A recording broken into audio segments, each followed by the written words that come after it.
Mwiriwe neza.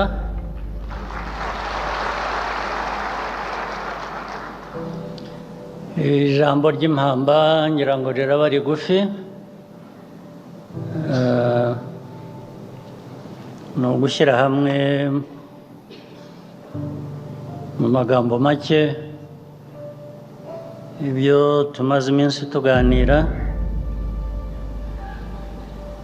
ariko ngira ngo nsabe kandi nibutse ko mu nama nk'izi tuba twagize n'ibiganiro byanyuze muri izo nama,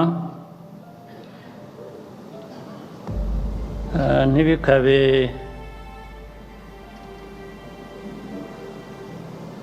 byo guhora dusubiramo gusa bimwe bitabona ikibivamo, bikaba umugenzo gusa tukajya tuza tukavuga ibibazo, tugatanga ibisubizo, tukaganira ibintu byinshi, ariko umwaka washira twagaruka tugasanga ni nka kwa kundi. Byinshi byagiye bigenda ku buryo bwari bukwiye kuba bwarakosowe. Ntacyo byaba bimaze abantu iyo badindira mu mikorere no ku bintu bazi. Niyo mpamvu urebye n'ibibazo bya rusange dufite, navuga ko ari no muri Afurika ahubwo. Naho ubundi igisobanuro ariko cy'uko igihugu cyacu n'ibindi byinshi muri Afurika byo kudatera imbere bibibihe ibisobanuro ko ngira ngo aho bishingiye hambere ni aha ngaha. Ibitekerezo byiza ntabwo bivamo imikorere myiza, ntabwo bijyana iteka. Twisuzumye rero ubwacu duhereye iwacu ngira ngo turabibona. Ntabwo twahora dufite abantu benshi muri hano rwose, ubundi murashoboye, tekinikare murashoboye, ariko hari ikintu cyiza kikabavanamo ubwo bushobozi, umuntu akabura aho bugiye, akabura irengero ryabwo. Abantu bahora bashoboye, ariko bigaruka ngira ngo buriya politiki nayo ni umuco, biva ku muco. Iyo wifitemo ubushobozi, ubumenyi, ibikenewe byose, ariko ntihagire ikikuvamo kigaragara, umuntu avuga ati ni byiza, ejo twari aha none tugeze aha, turakomeje, intambwe iragaragara, turatera imbere. Haba hari ikibazo. Abantu bashoboye, abantu bafite byinshi mu bikenewe, impamvu bahora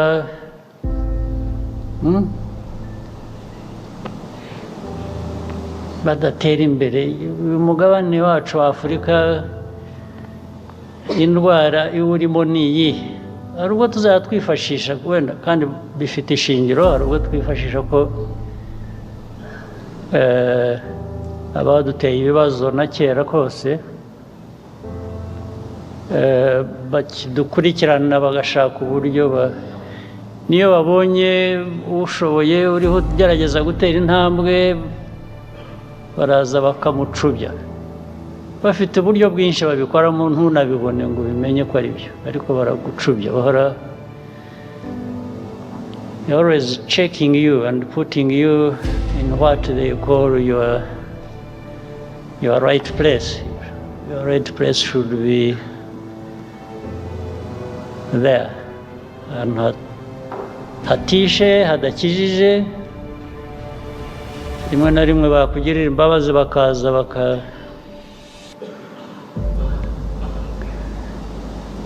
bakakugirira impuhwe bakakuzamuraho gato ntupfe ntukire ugahora uri mu bitaro ukavamo ugasindagira bakakureka ugasindagira aho wajya kwegura umutwe bakagusubiza mu bitaro.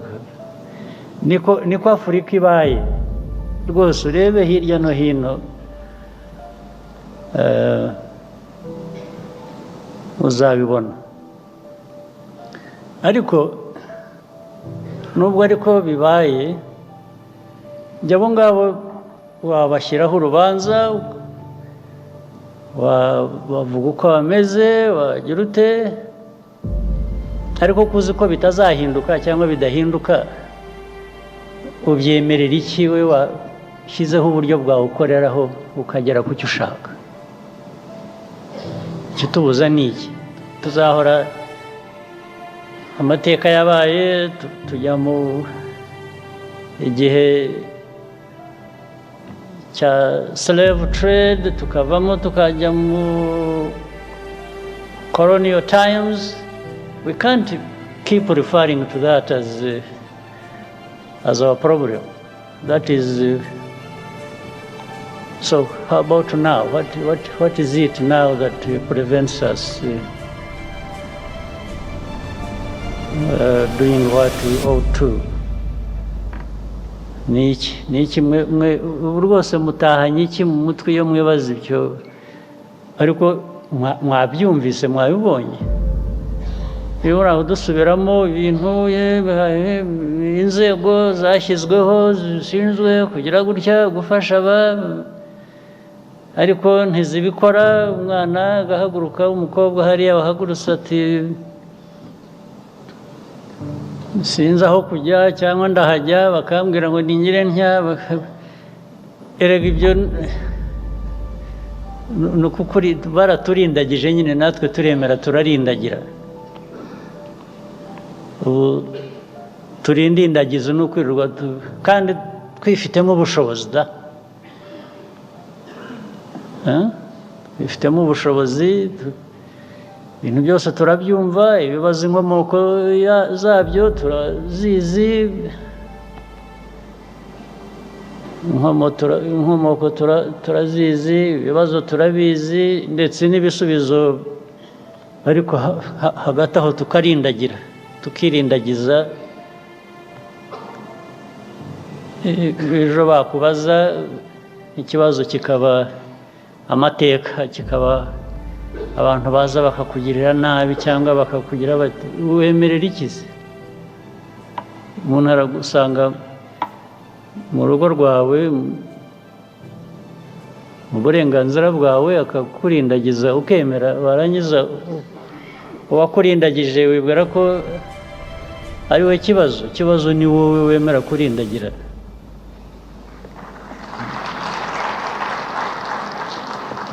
Twahindura dute rero mu by'ukuri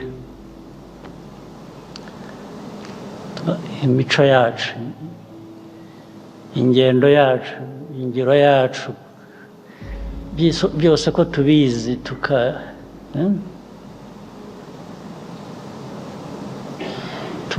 hagati yacu hari ibibazo byinshi ku isi. Ibyo ntabwo tubifitiye ubushobozi kubikemura, ariko dufite ubushobozi bwo gukemura ibyacu. Turabufite rwose. Impamvu tutabikemura noneho tugasigara twizibukira ayo macumu badutera bagira ngo baducubye, cyangwa natwe tukayabatera mbese. Kuko nicyo gisigaye. Ntabwo numva impamvu abantu ibibazo ku isi. Icyakora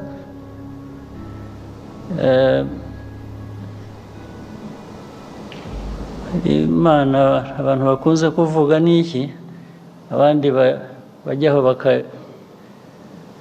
bakayikoresha kuyobya uburari no kuyobya abantu. Imana yizi kuringaniza. Iyo usigaye ureba ibibazo tumazemo imyaka n'iki, dusobanura abantu ntibatwumve, wajya kubona ukabona n'aba bandi batatwumva nabo ibyo bibazo byabagezeho. Urebye ku isi hose, isi ifite ibibazo, n'aba bandi b'ibigirwamana nabo barabifite bitari bike. Ntawe bikwiriye gushimisha, ntabwo bishimishije ngo nabo barabifite, ariko biramfasha kubibutsa ngo ariko n'ibyo mugira n'abandi, burya namwe ujya gusenya ahandi, wagaruka iwawe ugasanga nawe bahasenye. Ubu nibyo bisigaye biriho. Ariko ibyo byose ntibikwiye kuturindagiza ngo twibagirwe ibitureba twebwe dushoboye. Hari ibyo dushoboye, ibyo dushoboye tubikore, ibyo tudashoboye tubishakire uburyo, dushyiremo imbaraga, tubihe igihe, dushaka uko twabigeraho, ariko dukora ibishobotse byose bikwiriye gukorwa. Hanyuma dushake uko tubana n'abandi, ari abaturanyi, ari abatuye kure, nibidukundira dukorane nabo neza, nibyanga izo mbaraga tuzigarura iwacu, dukora ibyacu bitureba, niko twatera imbere gusa.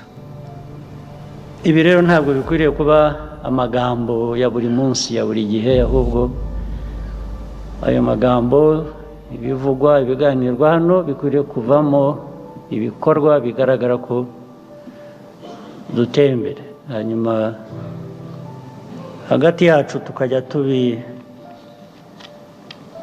uko tubibazwa n'uko tubisubiza. Intego ari uguhora dutera imbere. Ndabashimira rero mwese ababonye umwanya wo kuba muri hano muri ibi biganiro, cyane abatanze ibiganiro. Ndashimira na partners bari aha ngaha bakurikiranye kuva ejo ibyo twaganiriye, nubwo batavuze keretse nk'umwe wavuze gusa, ariko ngira ngo batwumvise. Nizeye ko ubwo baduteze amatwi, batwumvise, bifitiye icyo byamaze nabyo. Ndabashimira mwese, ari partners bo hanze, ari abo mu gihugu. Mugire ibihe byiza n'akazi keza.